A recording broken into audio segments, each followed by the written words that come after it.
Hello all, welcome to Roja's my vlogs. మనం ఇవాళ శ్రీ విష్ణు సహస్రనామ స్తోత్రములోని 99వ పాదము 99th పాద నేర్చుకుందాము.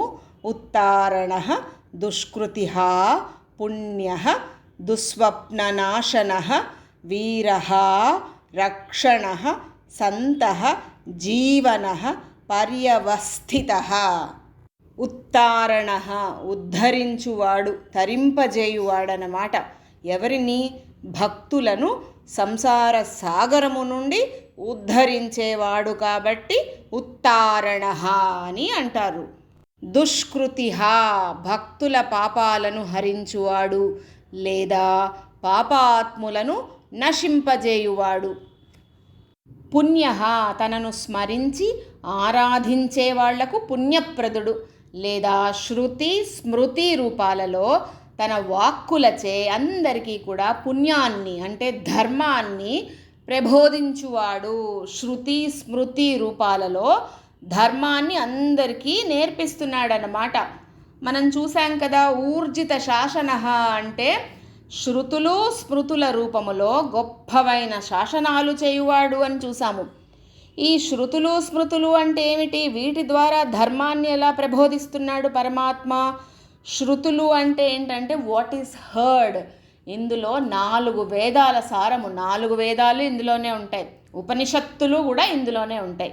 స్మృతులు అంటే ఏంటి? What is remembered. ఇందులో అన్ని ధర్మశాస్త్రాలు ఉంటాయన్నమాట. ఫర్ ఎగ్జాంపుల్ మనుస్మృతి, పరాశర స్మృతి, ఇలాగా చాలా ఉంటాయి ధర్మశాస్త్రాలు. వేదాల సారము ఉపనిషత్తులైన శృతుల రూపములో, అలాగే ధర్మశాస్త్రాలైన స్మృతుల రూపములో ధర్మాన్ని లోకానికి ప్రబోధిస్తాడు. అందుకని పుణ్య అని అంటారు. దుస్వప్న నాశన పీడ కలలు రాకుండా చేస్తాడట పరమాత్మ. తనను ఎవరైతే స్మరిస్తారో, స్తుతిస్తారో, కీర్తిస్తారో, పూజిస్తారో వాళ్ళందరికీ కూడా కీడును సూచించేటటువంటి దుస్వప్నాలు తొలగించువాడు, పీడ కలలు రాకుండా చేస్తాడట. అందుకని దుస్వప్న నాశన అని అంటారు.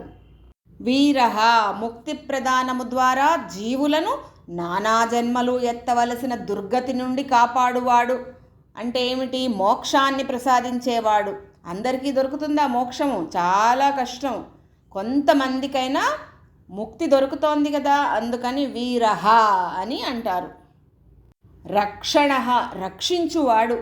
ఎలాగ రక్షిస్తున్నాడు? సత్వగుణాన్ని ఆశ్రయించి స్థితికారునిగా ముల్లోకాలను రక్షించువాడు. సంతః ఎవరినంటారు? సంతః అని సజ్జనులను అంటారు. ఎటువంటి వారు సజ్జనులు?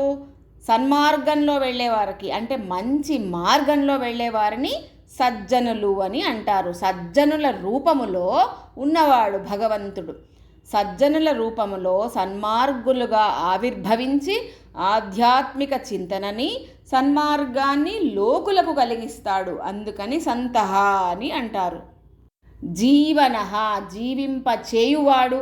సర్వజీవులను ప్రాణరూపములో జీవింపచేసేవాడు. పర్యవస్థిత ఈ విశ్వమంతా కూడా, ఈ జగత్తంతా కూడా వ్యాపించి ఉన్నవాడు కాబట్టి పర్యవస్థిత అని అంటారు. పాదం మొత్తము చదువుదాము.